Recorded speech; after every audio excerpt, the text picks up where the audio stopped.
Okay. All right. Hello and welcome to episode 18 of Sticks and Stones. I'm Julia. And I'm Sue. Today we're going to be learning about spinning. We will learn to use a drop spindle, and I will show you some differences in fibers and plies. We will also talk about our Christmas projects and some of the things we've been working on trying to get ready for the holiday. Come on back and join us.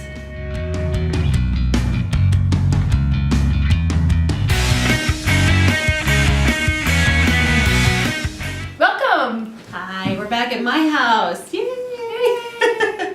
Sue has graciously let us use her house all summer long because my house had a small kitchen flood and many repairs from there. So, plus she's got a beautiful backyard, and that was fun to sit in all summer long. It was, but now it's getting really cold. Yeah, well, really cold, relatively, I suppose, but yeah, it's almost Christmas, so we've been busy.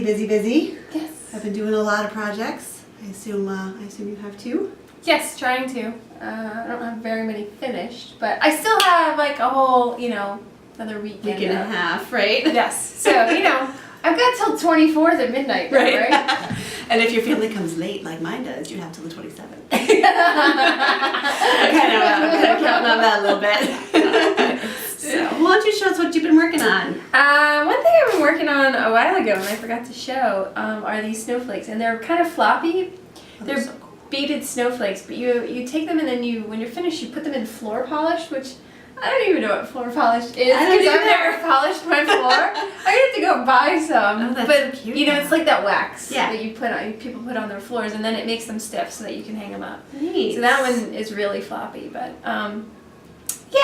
it's a project I've been wanting to do for many years, and finally had a girls' weekend where I had some time of quiet by myself, and so I sat down because really once you get them started, they're not hard, but you have to keep reading the pattern to figure out where you're going. They look so intricate to me. I think they're really beautiful.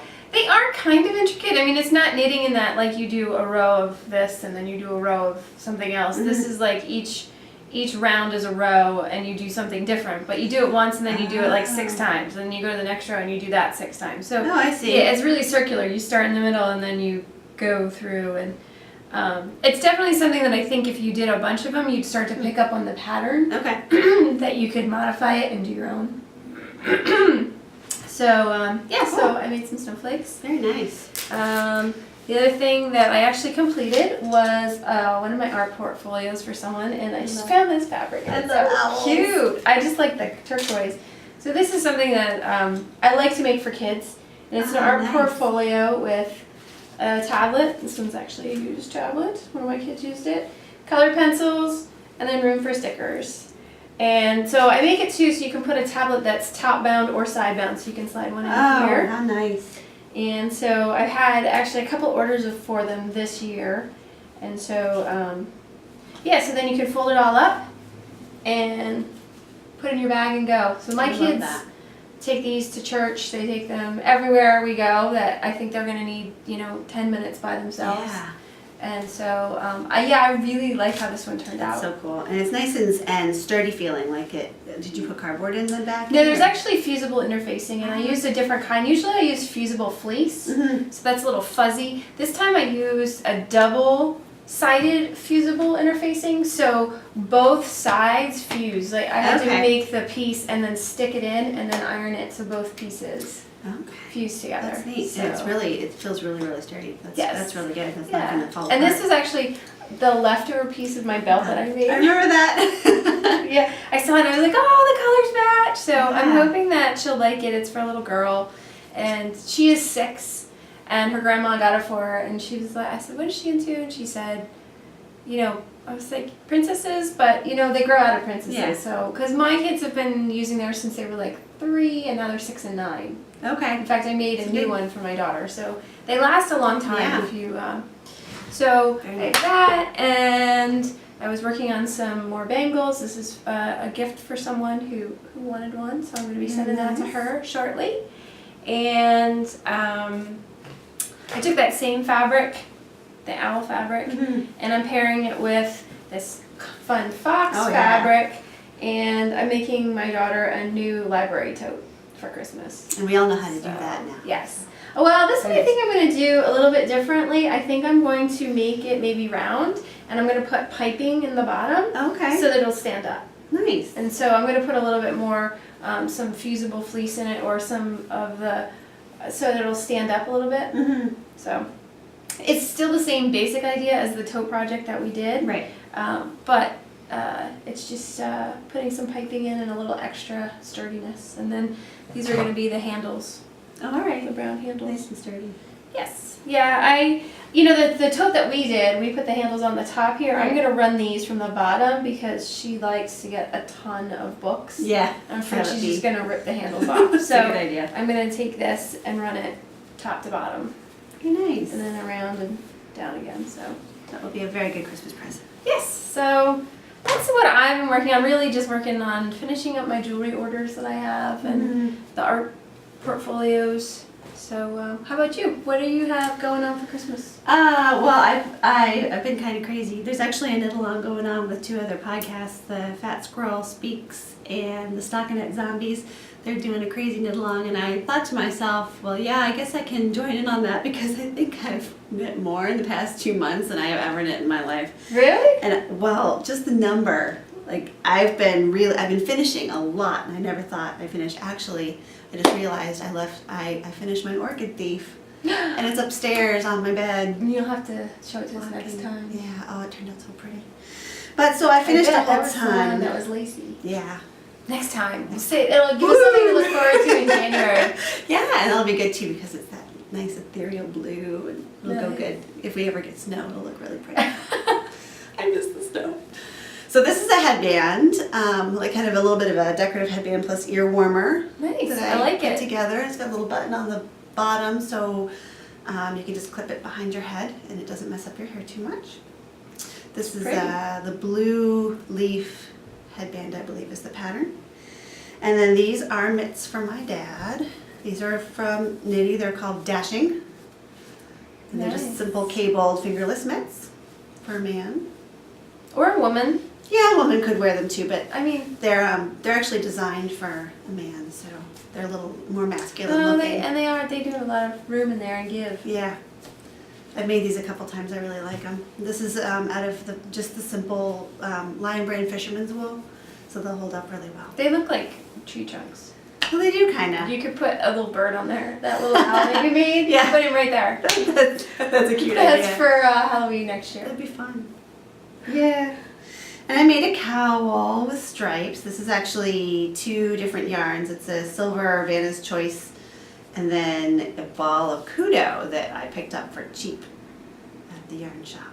So, Nice. So the Kudo is the gradient? yes. Yeah, it goes from like a gray through a purple and then a yellow and kind of I really like that.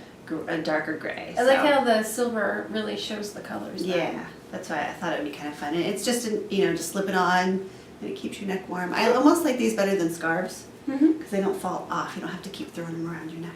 Matches your shirt today. Maybe I should put it on later. Well, we'll see.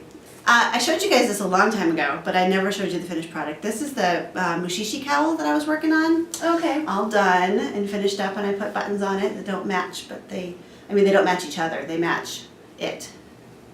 So, and this is how, see how we were wondering about those colors, if it's ever going to get the brights? Mm-hmm. I did get a couple stripes of brights back there, but mostly I was really surprised that it turned out kind of earthy, so that's It what looks very steampunk to me. oh yeah? Yeah, with the buttons, with these that they look almost coppery even though they're not. Oh, that's It sort of has like a steampunk feel to it. That's For fun. when you dress up for your steampunk ball. Well, this is not steampunk.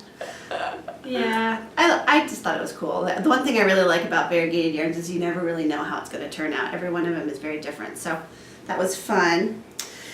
And lastly, I am releasing another pattern. Yay! These are actually out for a test knit right now. These are called Breakwater, and they are a simple chevron sock.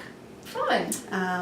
And so in the next week or so, I'm going to be getting those back. There's hair all over them. And I'll be releasing this pattern hopefully by the new year. That's really neat. I like the pattern on these. Thank you. Yeah, they were really fun. I kind of just threw them together one day because I wanted some chevrons. I'm kind of in a chevron mood. Yeah, they're very popular right now. They're starting to grow on me. I didn't like them at first, but now I keep seeing them everywhere, and they're starting to grow on me. Yeah, and this by the time I like them, they'll be out of style. That's always what happens to me. But these were a lot of fun, and they were really quick. They took me like 4 days to make, which I was shocked at. That I haven't made socks that fast in a long time. That's pretty cool. And these are made with Prism sock yarn. So that's what I finished. Crazy, and a lot of those are going to be gifts. And then I do want to say thank you. The only project I've started, just because I have to do something. Because really, you don't have enough. I know. This is called the Lady Edith, and I got it from Carrie Knits. She did a giveaway in memorial to Knit Pearl Girl, who was a podcaster who passed away suddenly about 2 weeks or so ago. Oh, that's too sad. Yeah, I think she had a seizure, I believe is what happened. So I hadn't had chances to say, send condolences yet out there to the web universe and to her family. So, but I was lucky enough to receive one of Knit Pearl Girl's patterns from Carrie Knits. So this is the Lady Edith, and I started it in this oceany color because my grandma's name was Edith and she loved the ocean. Aww, so I thought that's really sweet. it's kind of a combination of memorial to both Carrie for making a beautiful pattern and for being an inspiration in her podcast, and to my grandma. So that's what I've been doing. Wow, you've been busy. Crazy. Yes. Crazy. So now we're going to teach you to spin. Woohoo! We're going to get on bikes. She says it to me every single time. I know, and I okay. At some point, you guys can tell us when the joke gets old. Maybe it was old like 3 podcasts ago. But sorry, that's the only spinning I know. I know, and it always takes me a second to figure out what she's talking about. Like, it's probably because I took spinning and I actually didn't like it. I actually hated it. The bike spinning. Yeah. Because it's really hard. I haven't tried it. It's really hard if you have a hard instructor. So that's what it always makes me think of. Don't make me go spinning.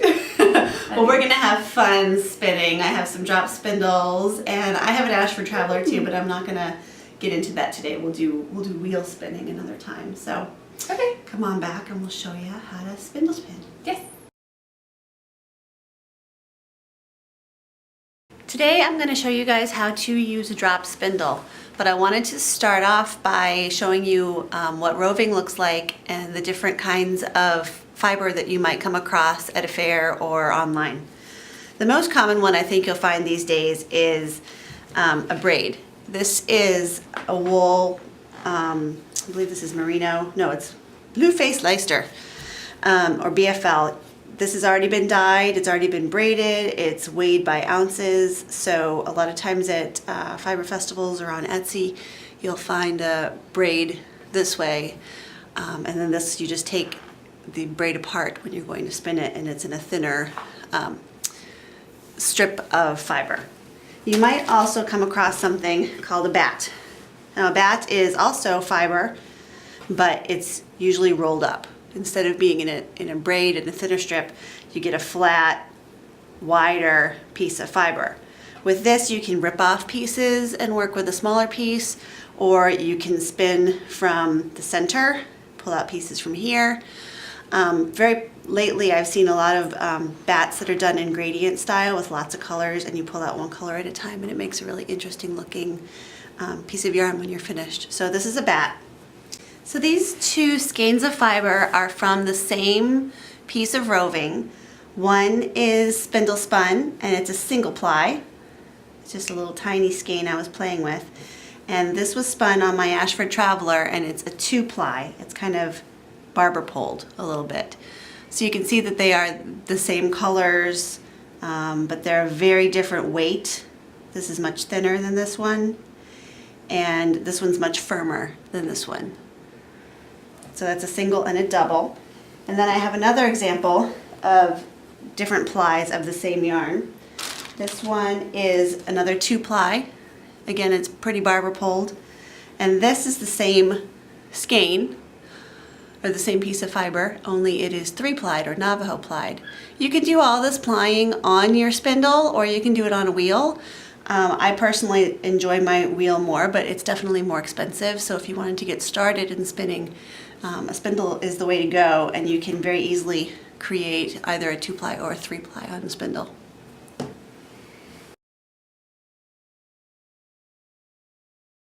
Alright, so I'm going to use my top-whorl spindle. Again, it's a long dowel with the circular section at the top and the hook is up here. I'm going to use a piece of my green bat. I think this is just wool. I don't think there's any Angora. It's probably a pretty long fiber length. The way you can tell your fiber length is you take your piece of wool and you just pull it. And where it breaks, that's how you can tell how long your staple length is. That's pretty good. That's a pretty good length. That'll be easy to spin with. First thing you need is a leader. Mine already has some fiber on here spun, so I'm just going to attach my new fiber to this. But if you didn't have fiber on here, just tie a piece on, grab a little piece of this, roll it up real thin, and tie it in a knot. You just need a little bit of fuzz pretty much at the end to attach your new yarn to. Then you will bring that up. There's a little slot here. Bring that up and loop it around your hook. So when you're holding it, you can see the leader here through the hook and it's just hanging. This is called a drop spindle and we probably will drop it a couple of times. If you do when you're learning, it's okay. So I have a little bit of fiber up here at the top. I'm going to take my two pieces and I'm going to put them together. And I'm going to hold, this is the hard, whoop, there you go, drop spindle. All right, let me start again. This will happen. So again, I'm going to hold the leader and my new fiber together. This part at the end is going to be pretty much a waste part because it's just going to be messy. I'm trying to keep this out of the way, but you'll probably just have it hanging down when you're really spinning. Now you're going to spin, you want to spin in one direction and ply in the other.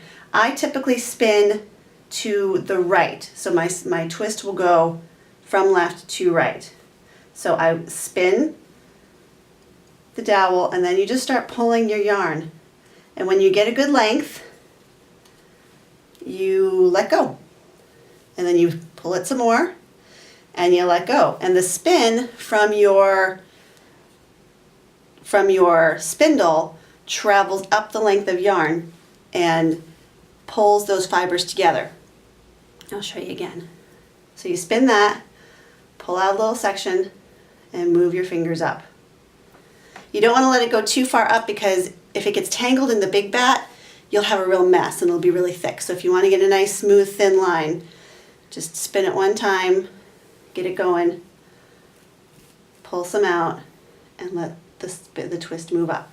Now when you get to a length that you find is unmanageable, you just unhook it, wrap it around your spindle, and then bring it back up, rehook, and keep on going.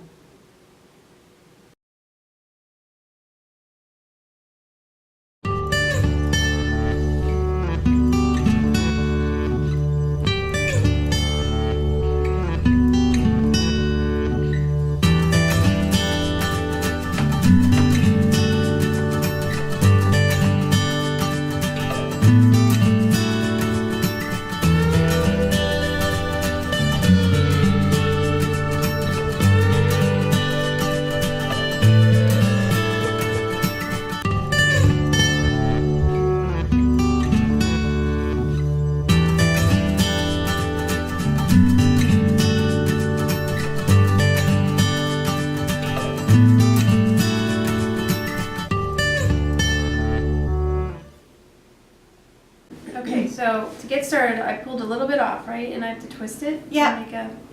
Yeah, we're just going to twist it like you're spinning. Just make it so it's more of a... So you twist the two ends in opposite directions. Right.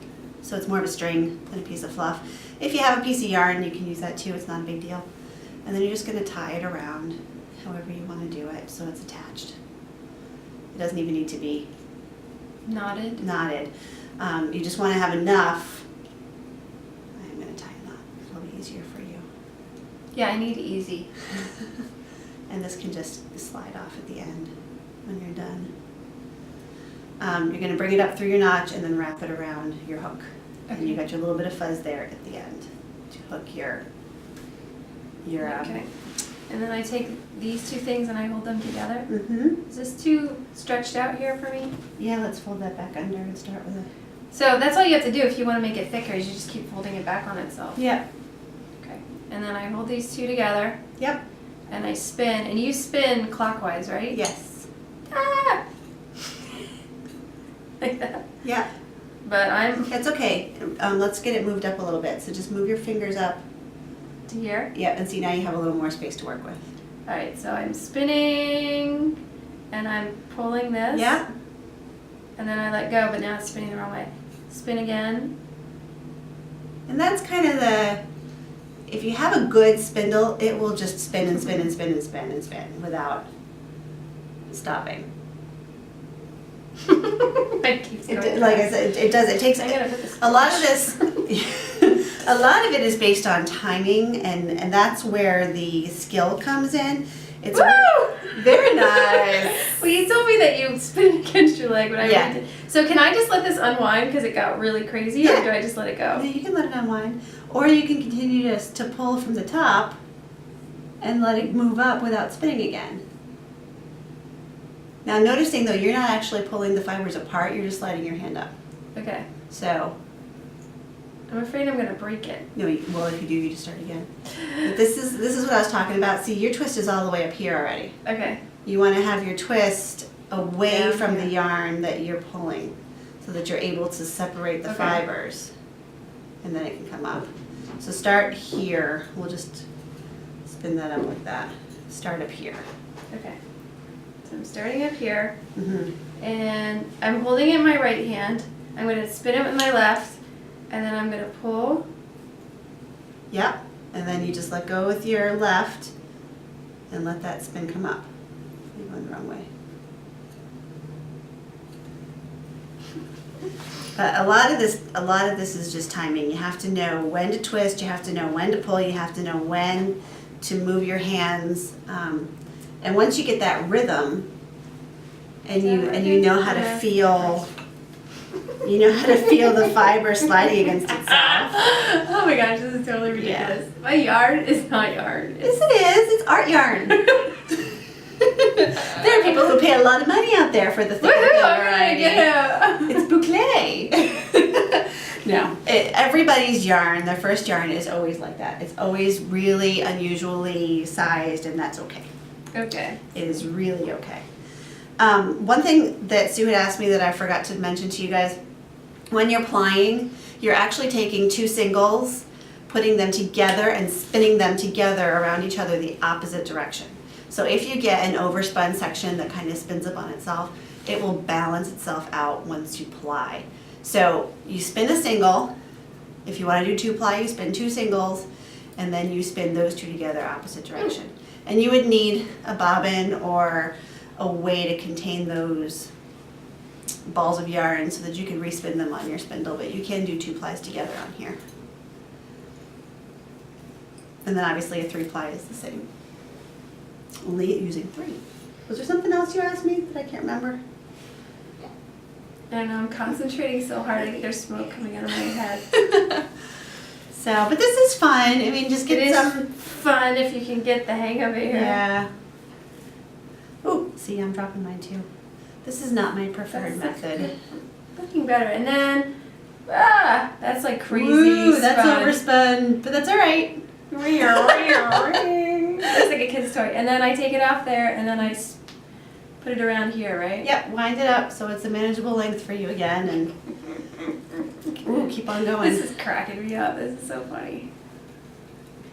So what happens if you let go of this? It unspins? Yep, Not really. a little bit, A little bit. not a whole This lot. isn't looking like yarn to me. It is always, it's all yarn. And see, you can use this to ply your horsehair together. I know, I was thinking that. People ask me about that. They make reins out of horse mane and then they're really soft. But Okay. the mane depends on the kind of horse. You know, Frisians have manes that are real long like this, but then some horses have real short manes. Yeah. And if I learn how to do this with roving, maybe I can do it with horsehair. And you kind of have to be quick. It's a lot easier if you're quick about the pulling than taking a long time. it kind of keeps the rhythm moving. And it's just practice. That's all it is. It's just a lot of practice. So how do you end up over spinning it? Because you twirled it too much but didn't pull it enough? Yes. Is that the reason? Yep. So that's basically what I'm doing. So you can just sit here and let that unravel a little bit? You can. See, I've already done that much in the time it took you to do. And that's not saying Sue's good or bad. It's just saying that I'm pulling mine out faster than you are. So I'm finding the pulling to be difficult. yeah, you practice that a little bit. Just practice it on the regular yarn. You can kind of feel, or not yarn, but the fiber. You can feel what it takes to slide it apart. Yeah, I don't think I'm pinching it the right place now. Zoinks! Well, we are going to keep on practicing, and I hope you do too. I hope you. Look at that! Look at that gorgeous. It can be actually very relaxing once you figure it out. I'm sure it's very relaxing. Oh, and happy holidays to you too. All right, well, we're gonna head off now. Oh, here we go. Oh. Hopefully we'll see you back for one more episode before Christmas, but if we don't, we'll see you in the new year. Have a great holiday. Happy Hanukkah. Happy Kwanzaa. Happy Christmas. Dreidel, dreidel, dreidel. Oh, now I got my roving stuck. Oh, this is a bad situation. All right, take care. We'll see you. Oh my goodness. Bye. Bye. No, I'm getting attacked by yarn. I got it stuck around the... I do that too. That's why I don't like to let it hang, because it all wraps itself around. That's why I was wearing it as a scarf.